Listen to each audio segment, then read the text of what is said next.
It is a way of helping young people everywhere learn who they really are before the world tries to tell them who they are.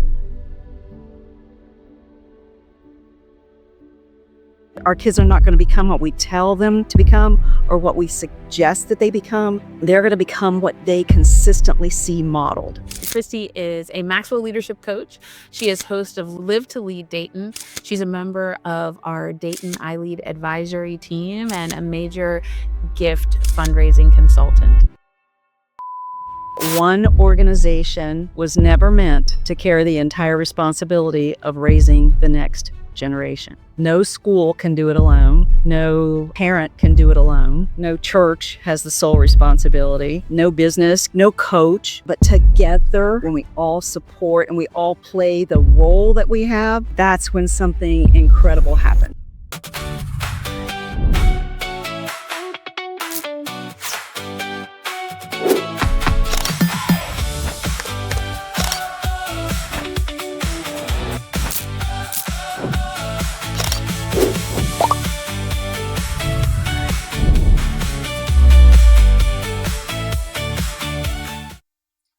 Welcome back to School on a Mission, everybody. Andrew McPeak here alongside the always encouraging, ever empowering Gina Watts. I love that alliteration, sir. Thank you so much for the intro. Friends, we're so happy that you're here. We sure are. We sure are. And folks, if you, like us, believe that schools should be more than just essays and GPAs, if you believe that EQs are just as important as IQs, and if you expect amazing things from the next generation, then you are in the right place, because we believe that too. Throughout this summer, we've been highlighting people who help students thrive beyond the traditional classroom. We've talked with coaches, community leaders, school board members, and educational innovators, all people who play an important role in the student success ecosystem. That's right. And today's guest brings a unique perspective because her primary focus isn't working directly with students. Instead, she invests in the adults who teach, coach, mentor, employ, and influence the next generation every single day. So we're excited to introduce you to her in just a few minutes.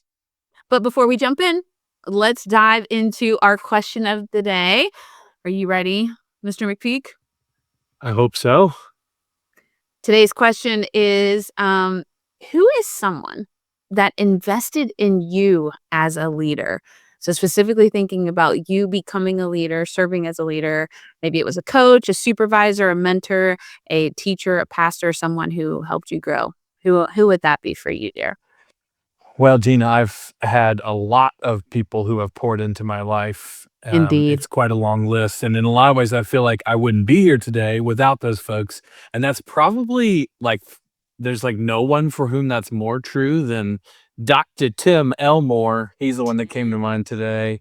If you know him, you love him, is basically what I have learned about Tim. So many people know Tim, but what people may not know about me and Tim is I was 26 years old. I had recently lost my job. I was cobbling together my income from writing freelance. And I walked into the Growing Leaders offices. This was back in 2015. And Tim saw something in me. I'm still not exactly sure what, but he decided, I'm going to take this kid on. I was 26, and he started pouring into me and gave me amazing opportunities. And while you could say, yeah, I made the most of those opportunities, there's still opportunities that wouldn't have come my way if he hadn't looked at somebody who was effectively untested and said, I'm going to give this guy a shot. And so, there's been so many investments in countless ways. Tim's been a really great mentor and is also a really great friend. And so he's the one that came to mind.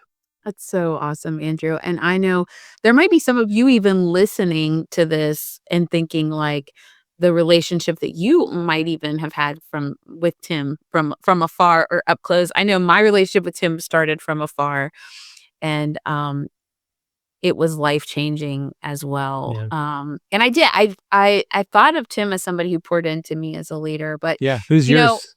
When I was thinking about this question, I wanted to name someone who modeled behavior for me that I emulated, some on purpose and some by accident, because of my experience with them. And like you, Andrew, I think you and I are just so fortunate. There's so many people that have just not been mentored and haven't had leaders pour into them. And you and I can always say so many. There's so many people that we can thank for pouring into us. And I know we don't take that lightly. Um, but yeah, so one person that I thought of, and I actually haven't thought of her in a while, so I think I might look her up and find her and give her a call. Her name is Rochelle Peretti. Rochelle was the student activities director at Penn State Fayette when I went to undergrad there. And she um, oversaw all of our student activities. So it was a small campus. At the time when I was going to school there, maybe, I mean, at our highest, we might have been like 2,000, but like never really more than that. It's a very small campus. But Rochelle just created transformational experiences for students. And she often saw in students what we could not see in ourselves. And, at that time, I was a new mom. So Christian was somewhere between the ages of 6 weeks and 4 years old during my undergraduate career. And Rochelle just poured into me. And one of the things that she did that I continue to do to this day is she wrote me this amazing letter of recommendation for a university-wide award, and nobody had ever gotten it before from our campus. I actually think it might have been the first time they even offered the award at the university, but it was the Rose Cologne Citizenship Award presented by attorney Edgar Snyder. Call 391-2101. You're welcome for that commercial. Anyways, so I remember this. I got this award. And here's the thing. It wasn't about getting nominated for the award. It was the letter that she wrote that just shared her heart for me and students. And I kept it.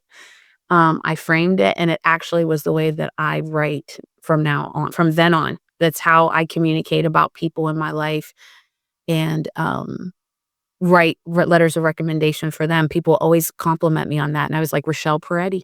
But she poured into me. She made me see myself as a leader. She did things intentionally on purpose to model leadership. And yeah, changed me in so many ways. She was a good one. Gina, I love that. That's so good. Thank you, dear. Thank you. It's funny how, I mean, that was not a small thing, but in the Yeah. end, it was like, it was a letter of recommendation. Yeah, But it was that's the all it was. way she Yep. did it. It was the tone, as well as just her care of you. And, Yeah.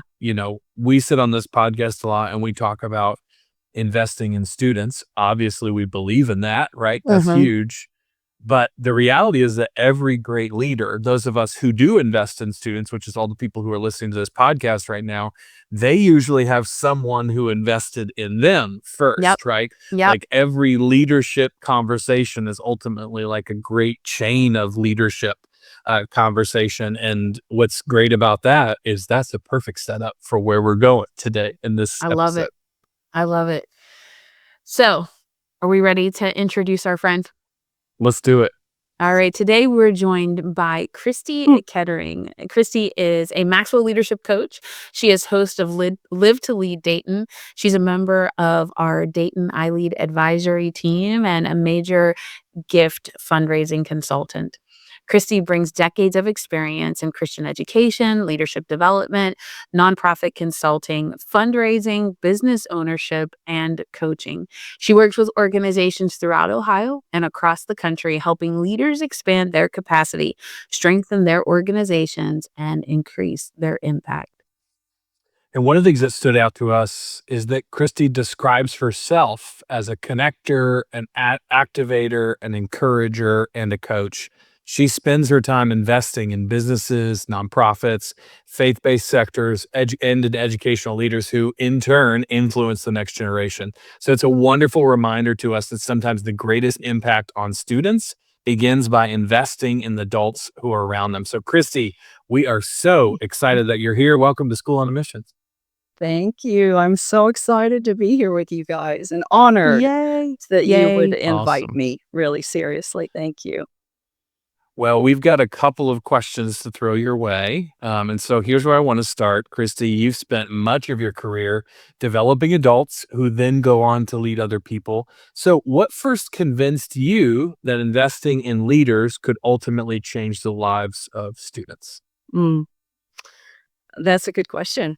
I gave that some thought, and really, I don't know exactly when I was convinced that investing in leaders could ultimately change the lives of students, but I know that I am now definitely convinced more than ever that that is the case. During my career in higher education and Christian broadcasting and nonprofit fundraising and now Maxwell Leadership, I've watched something happen all the time. And that is that and Craig Rochelle says this, I know all the time too, that when the leader grows and the leader improves and the leader gets better, everybody benefits. And that especially means the young people who are influenced by the lives that we live. So I think I agree with what you just said, that the best way to change the lives of students is to provide them with the best leaders in all of the spaces where they live, work, and play. So, as I'm thinking about that, like in the home, parents, we have to be the best we can be, because that's our kids are not going to become what we tell them to become or what we suggest that they become. They're going to become what they consistently see modeled, I guess. I really do believe that. And that's the same at school. We need the best principals and superintendents and teachers. We need the best ministers, volunteers, and pastors in our churches, nonprofits. I love working with their leaders and growing their leadership so that they can serve, they can influence the young people that they serve in their nonprofits. As I was thinking about this question last night, I found this poem. Years ago, I was a teacher, okay? First 20 years of my career, I was a teacher. And I taught at all different levels, college, high school, junior high. And there was this poem. I used to teach my kids speech, okay? And they would prepare them for the speech competition. And there was this poem called The Bridge Builder. Have you guys ever heard of it? The Bridge Builder. It's by Will Allen Dromgoole. Is it okay if I take 1 minute and read it? Okay, because Absolutely. it's so much about sums up what we just said. So I've printed it out here. It says, an old man going a lone highway came at the evening cold and gray to a chasm vast and deep and wide, through which was flowing a sullen tide. The old man crossed in the twilight dim. The sullen stream had no fear for him, but he turned when safe on the other side and built a bridge to span the tide. Old man, said a fellow pilgrim near, you're wasting your strength with building here. Your journey will end with the ending day. You never will again pass this way. You've crossed the chasm deep and wide. Why build a bridge at eventide? The builder lifted his old gray head. Good friend, in the path I have come, he said, there followed after me today a youth whose feet must pass this way. This chasm that has been naught to me, to this fair-haired youth may a pitfall be. He too must cross in the twilight dim. So, good friend, I'm building this bridge for him. Love it. That was great.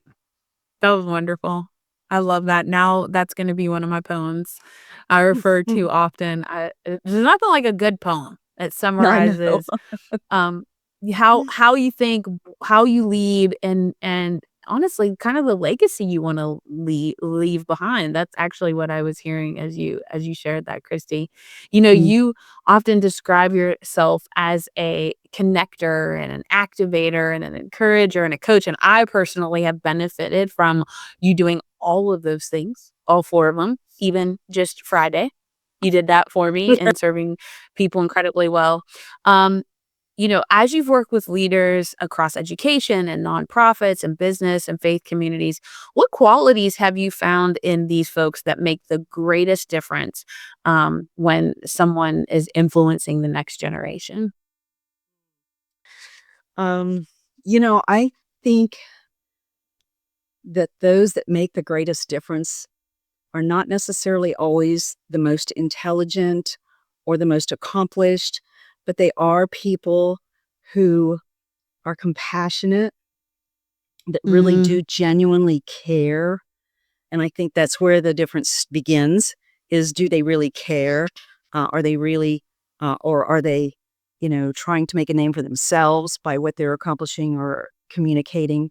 But I think too, these influencers and leaders are always learning, and they're always listening, and they usually learn by listening. Mhm. And I think because young people really just want to be understood, they want to be listened to, and then they want to be led. They don't just want Mhm. people to tell, they don't want us to tell them what to do. They want us to show them what to do, and they want us to listen and understand their lives. And I think that they also look for leaders who collaborate and not just think that they know everything and can do everything in their own little silos. One more thing too about that, I think it's someone who sees the potential in them. I have a Yeah. friend, her name's Jeannie Porter. She's very well known in the greater Dayton area. She actually started the Women in Business Network years ago. And then recently, the last few years, she started Women in Christian Leadership.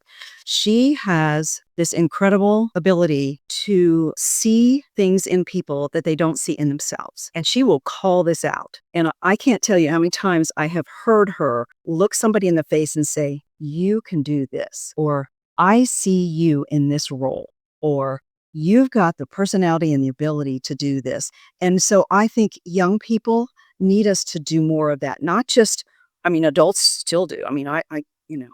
Emerging leaders, mature leaders, veteran leaders, whatever, but especially young people, because they don't have the experience. They don't even sometimes know how to dream for themselves. They need somebody else to help them recognize where their strength is, where their character is, and just really call that out in them. I think that's just something that really makes a difference. Those are qualities that I found that make the greatest difference in someone who influences the next generation, is calling them out and recognizing their potential. And that's the kind of leaders I think that they need. Someone who sees things in them and can instill in them a belief in the development, and share that they can share their gifts with the world and make a difference. Mhm. Yeah. It's so good. I love the way that you connected those dots because, and you said this sort of without saying it, but not only do they see potential, not only do they communicate belief, but they also challenge that person. That's effectively what they're doing, right? But that challenge is born out of belief. And it's like you can't challenge a student or anyone to rise to their best if you don't see the potential in them first, to call that out. So I love that. Not I love not that. Okay, genuinely, you're right. Mhm. yeah, yeah.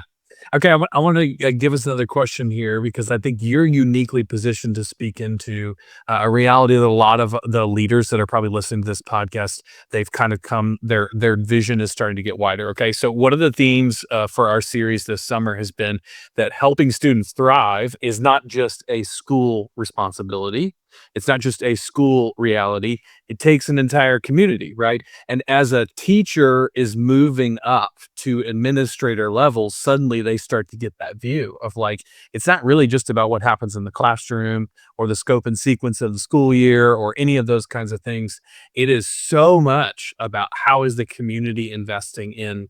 And so you've had a front row seat in the work that you have done to see educators, nonprofits, businesses, faith communities, all these different folks working together in order to transform a community and ultimately transform the lives of the students in that community. So, what have you learned sitting in that seat about the power of those kinds of partnerships?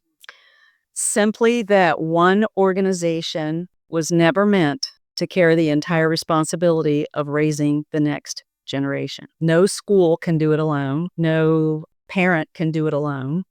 No church has the sole responsibility. No business can take the sole responsibility for developing the next workforce in that generation. No coach can do that, no athletic program. But together, when we all communicate and when we all collaborate, when we all support and we all play the role that we have in those areas in the next generation's lives, that's when something incredible happens. Amazing things happen. I've just seen it. And one of the things, I don't know if you guys know this, but several years ago, I started doing Dr. Maxwell's Change Your World community transformation tables in the greater Dayton area. We gathered around the table 6 leaders from all different sectors who met for 1 hour a week for 6 weeks, and they met to just get to know each other and do some small lessons on values to really evaluate their own values and learn from each other's experiences and values.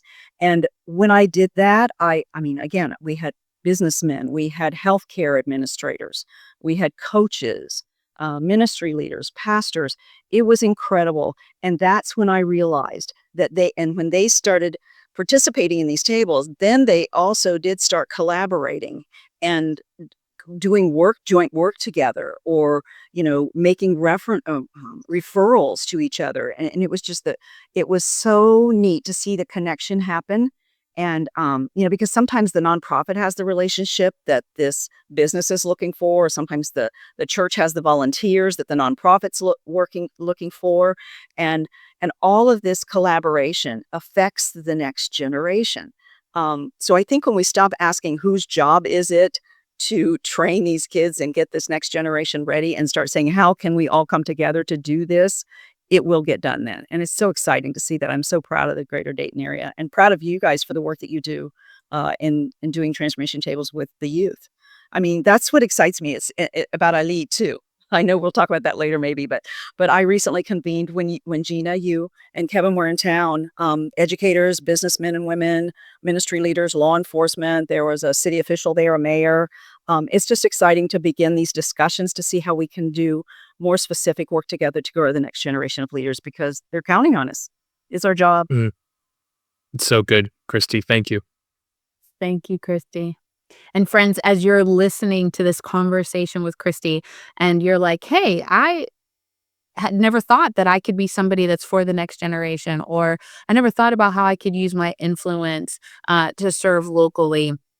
Listen to this conversation kind of with that new perspective, and feel free to reach out to us, because we'd love to help you figure out how you can use your influence for good.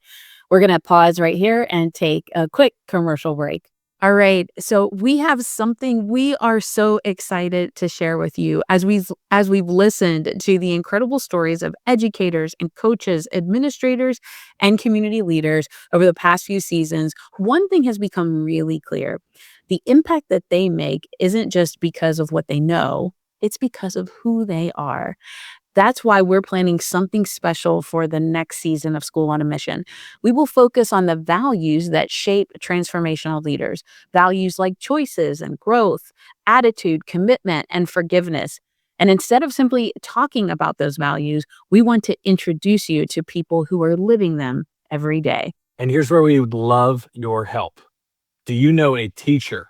Do you know a coach, a principal, a school counselor, a mentor, a volunteer, a parent, a community leader, any of these people whose life consistently demonstrates these leadership values, someone whose influence deserves to be celebrated?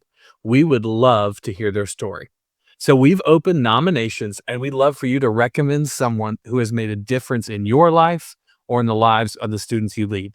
You'll find that nomination form linked in today's show notes. Tell us who they are, which value they exemplify, and why you think their story should be shared. Our hope is that these stories will encourage educators everywhere and remind us that leadership is about so much more than a title. It's about the values we live every day. Now let's get back to today's conversation. Okay, Cristy, so you spend a lot of time helping organizations grow in their capacity and sustainability. And a leadership axiom we highlight often is about legacy. It's, what we do, it should live beyond us, not because of us. I literally say that all the time. Right. And so what's advice that you would give someone leading a school, a nonprofit, or a ministry who's trying to build something that lasts? And let me pause here for a second. One of the reasons why we ask you that conversation is because you've already shared with us earlier that you were a teacher for 20 years. And you've redefined success in your life over and over again, but using who you are, the values that you live out every day for good to influence others in various areas. And so I know as a coach, you probably help people think through this. So how do you help organizations think about something beyond them? Maybe it's the next generation, or maybe it's just beyond this moment for them. Most of the leaders that I coach and work alongside for a season, they have that desire. They're not in it for the money. They're not in it to make a name for themselves. They're in it to build something that will positively affect their communities and the people that live in them and many of the younger generation. So I will tell you what I tell them every day because I say this to almost at least one nonprofit a day. Is I would tell them if they want to grow and leave a lasting legacy, they have to spend time building relationships and building and growing leaders. And what I mean by that is build relationships with people who share your vision, who share the compassion that you have and the dreams that you have for making an impact and a difference in whatever area you're working. There are people who share what you believe in and share your mission, and they want to invest in it. You just have to share it with. So have the conversations, look for the people that care about the things you care about and give them the opportunity to make financial investments, because many times that's the only way they can help. A lot of people can't get, down and dirty in the, and do the boots on the ground kind of work. They just can't. Maybe they're older or their circumstances just don't allow. They're running family businesses and foundations, but they can help. So build relationships and have conversations with those people. They really are looking for organizations that are doing work that are going to impact the next generation. Then I say, spend your time building other leaders in your organization. Because if you want anything to last, it's got to be well led. A lot of nonprofits don't succeed because they don't have good leadership. There isn't anybody to take the reins if there is a leader there. So multiply leaders. We talk about this all the time, the importance. You don't just want to coach people who follow you. You want to build into people who can build into other people. It's so true. And when leaders multiply leaders, the mission can outlive every single one of us. It does all the time. But the simple fact is it takes leaders and money to build something that lasts. So you have to have those conversations. Think about the leaders that have already built legacies, Dr. John Maxwell.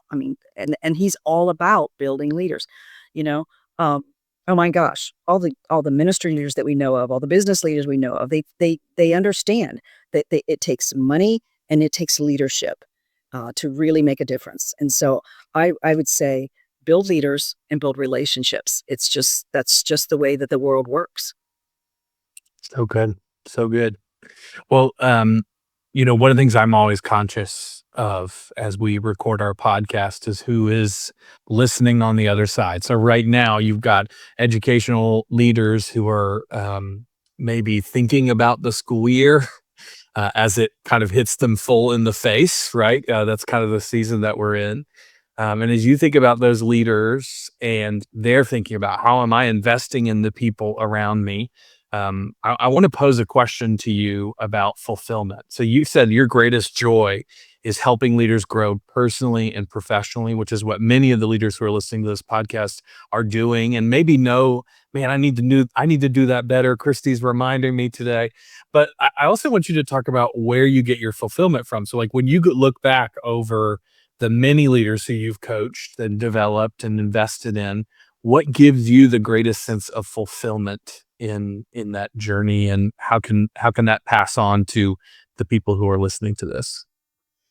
I think that my greatest fulfillment is seeing the people that I've had the privilege of walking alongside and having conversations with, either mentoring or coaching or teaching, even my students, thousands of students. My greatest fulfillment comes in seeing them build a life of significance and impact. There was a season when I think the youngest grade I ever taught was 8th grade. And I made the mistake early on of trying to determine who in my 8th grade class of the 150 students that I had would probably be pretty successful and which ones wouldn't. How stupid, how foolish. We never know what can happen in the life of somebody when somebody else speaks truth and goodness into their heart and inspires them to try to work at it. I was eating at a restaurant downtown Dayton a few weeks ago, and the owner of the restaurant, high upscale restaurant, came to see me, and he was one of my former students. And it was like, "Oh my goodness, it's so wonderful." It's like, "Mrs. Kettering," And then he left, we chatted, he left, he came back with another student. He goes, "I just thought we'd have a reunion here. Here's another one of your students, one of my classmates." And he had a successful music career. I mean, you just never know where, what's gonna happen in the lives of anybody. So that's why I love what Dr. Maxwell says when he says, "Always see a 10 on everybody's forehead." you know, because everybody is a 10. We just have to help them find their path, understand their shape, their spiritual gifts, their heart and their compassion, their abilities and their talents and their personality and their experiences, how all of those things are going to work together to produce something incredible, not just for themselves, but for the people that they're going to influence, the next generation they're going to influence, their kids and their grandkids and so on. So fulfillment, I think, comes in just, really being able to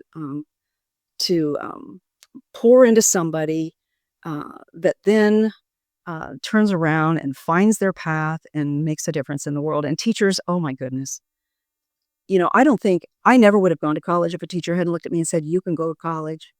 It's like, "I can?" It's like, "Yeah, you can." So you need to. It's like, okay. So, I mean, and really, I've thought of all the things that almost everything that I've done, I feel like maybe you could say of significance, has been, I keep a list in my phone of all the people that told me I could do something that I never thought I could do and I would not have done had they not told me I could. I mean, it's long and it's amazing. I love it. Starts with my mother. She first told me I could twirl a baton. It's like, "I can? Okay." So I'm getting you lessons. I mean, and then it was somebody else. "You can start this business. You can be successful here." And Dr. John Maxwell spoke into my heart about 15 years ago and said, "You can coach, you can lead." And so teachers, keep believing that for yourself. Keep speaking that into the lives of other people. We just need to be one big circle of encouragement for each other and call it out. That's amazing. Um, when you said about twirl a baton, our listeners know my many stories about my mom encouraging me, and I'm sure Andrew today was surprised that I didn't name her as being the leader who pours into me. Mhm. Nana gets all the shout outs, but yeah, it's so amazing how if we think about it, um, in the small ways and the big ways, all the leaders that have poured into us have helped us to be where we are. Absolutely. You Chrissy, throughout this series, we've talked to many people who help students thrive. And one of the ways that we get to be a part of doing that through Growing Leaders is by providing the iLead curriculum to schools and youth serving organizations around the world.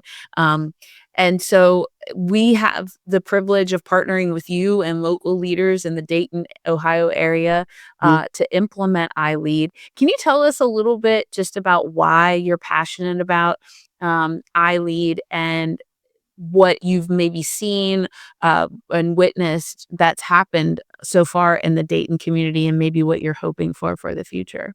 Oh, I am so grateful and thankful for the iLead program. I'm going to try not to get emotional. um, it is not just a program. It is a way of helping young people everywhere uh, Mm, learn who they really are before the world tries to tell them who they are. Okay? yes. To give them the opportunity to discover their identity and their worth. The lessons are incredible. It helps bring students together to have conversations and understanding about people that they may never have even talked to at their school or in their classroom. It breaks down stereotypes. It's incredible. I just love it. It teaches students how to listen and how to respect each other, how to lead themselves, how to take leadership roles, how to be courageous, how to grow, all of the things that we have somehow forgotten that need to be taught in a school Uh-huh. situation. We think that they're just going to be caught. There is Uh-huh.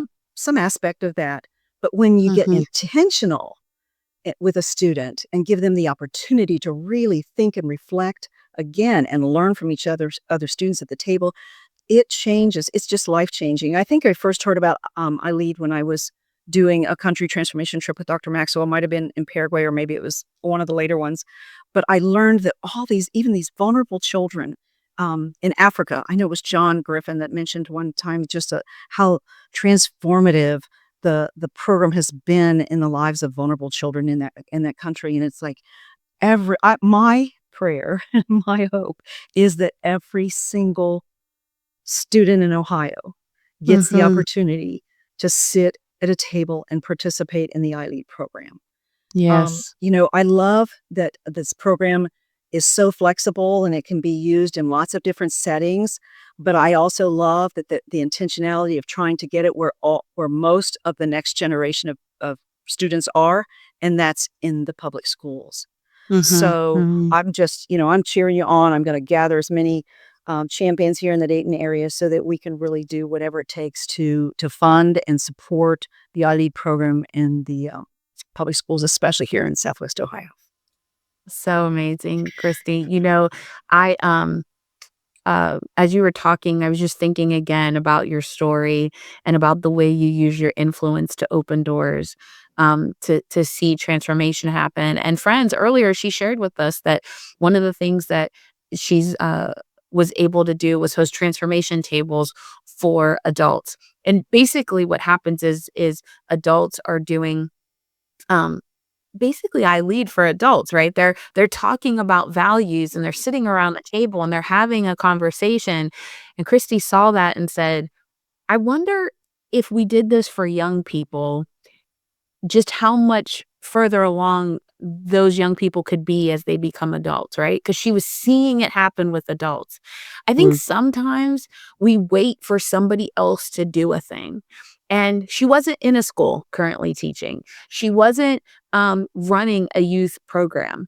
But what she did do was use her influence to open doors, to see the thing that she knows works for adults to be impactful in the lives of young people in her community.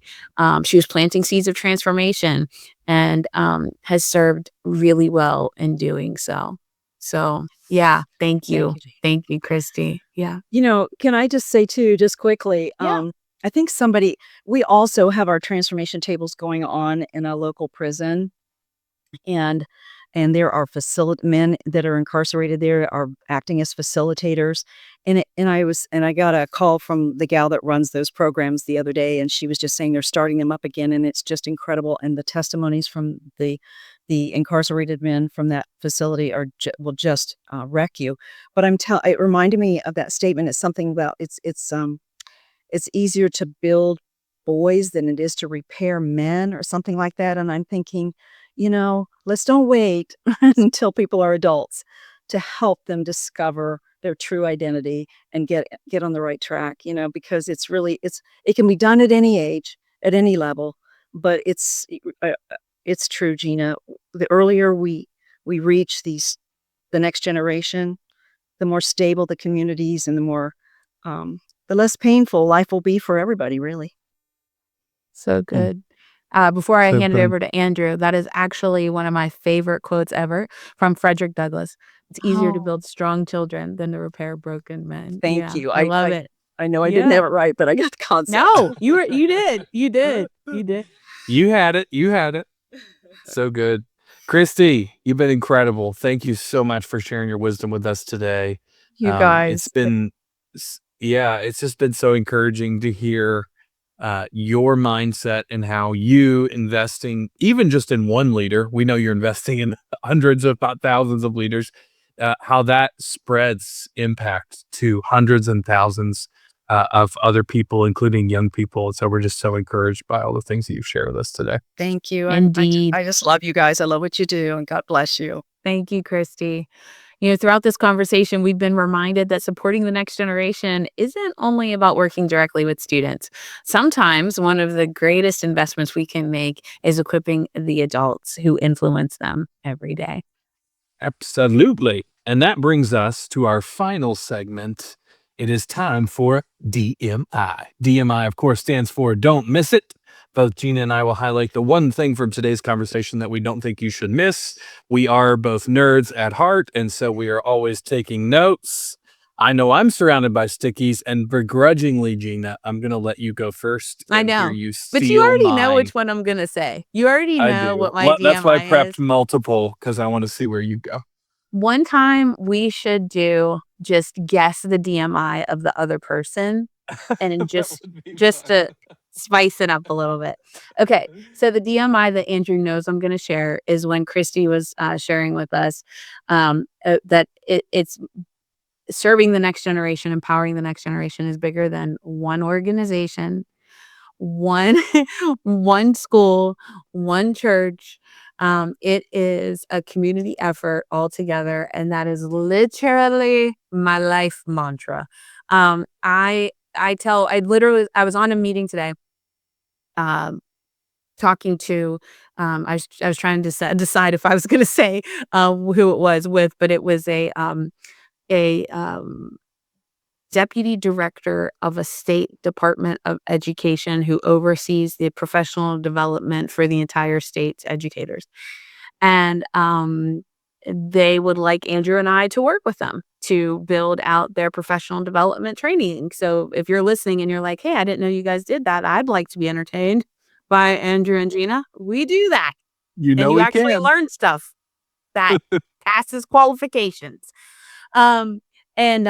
So anyways, I was talking to them, and I was saying how, you know, our desire is to partner, is to complement what you're already doing, is to amplify the work that has been successful that you've already done. And that's the beautiful thing, I think, about growing leaders and our posture with all that we do. We literally call what some of you would call a customer, we call a partner. Like, we believe that serving the next generation comes by way of partnership. And I think if more of us thought of that way, and began to see how we could complement one another, how we could partner with one another, we would get so much more done, not just in serving the next generation, but in life in general. So yeah, quit looking at the school as like the one that deals with those little humans. It's all our job. It's all our job. Yeah. Yeah. How about you, Andrew? What's your DMI? So good, Gina. That is the one I knew you were gonna do. Okay, so but luckily, Cristy didn't just say one great thing. She said so many great things. She was talking about, this is my DMI. She was talking about the characteristics of a leader who does this kind of thing, right? Who transforms other people. And the thing that she came back to, which I love, she said, this is somebody who sees the potential. They're constantly on the lookout for, John Maxwell says leaders see more and they see before, right? And that's what we're talking about. It's like, if you're a principal listening to this, I want you to think about, who are my teachers, who are my staff members, who are my custodians who see more than other people see? And who are those people who see before other people see them? Who go, hey, I know that little Johnny has been to detention 3 times every semester for the last 3 years. But boy, I just think there's something in that kid. That's the people that we need around us. And it's the mindset of a leader. And what I wrote down, Cristy, I think you're going to like this. A question leaders need to ask themselves is, as they look at the leaders that they are developing. So your principal looks at your teachers, and your teachers looks at your student leaders, right? They need to ask the question, what is the capacity and what is the veracity of the leaders that you're putting in front of your students? And are they the kind of people who see more and before? Are they the kind of people who see potential? To me, that's the thing I don't want people to walk away missing from today's conversation. So thanks for sharing those things, Cristy. Cristy, go put that somewhere, because it's a chapter in your book. Andrew Yes, it does is. this all the time. He can't help it. He hears words and he says, oh, that's a book. That's a book. That's what he does. Capacity and veracity. There you I'm go. probably going to have a dream about You can it have it. because it rhymes. You can have it. Okay, it's amazing. Well, You she's not guys paying you are for it crazy. anyway. But fine. It's fine. It's great. Use it. Take it. Oh, Cristy, we had so much fun with you. Thank you for joining us today. You guys And are for the so countless ways, fun. for the countless ways that you serve, and that Yeah. you invest in leaders who are making a difference in their communities and in the lives of young people. You guys are wonderful. Thank you. Yeah, our pleasure. All right. And thank you, listeners, for joining us for today's episode of the School on a Mission podcast. Now, before you hit skip onto that next podcast, we do have one last thing you've got to do. We've got a little challenge for you. We want you to grab a pen, grab a notebook, a sticky note like I did, or even the back of your own hand if you have to. And we want you to write down one thing you're going to do this week. You're going to take away from today's conversation.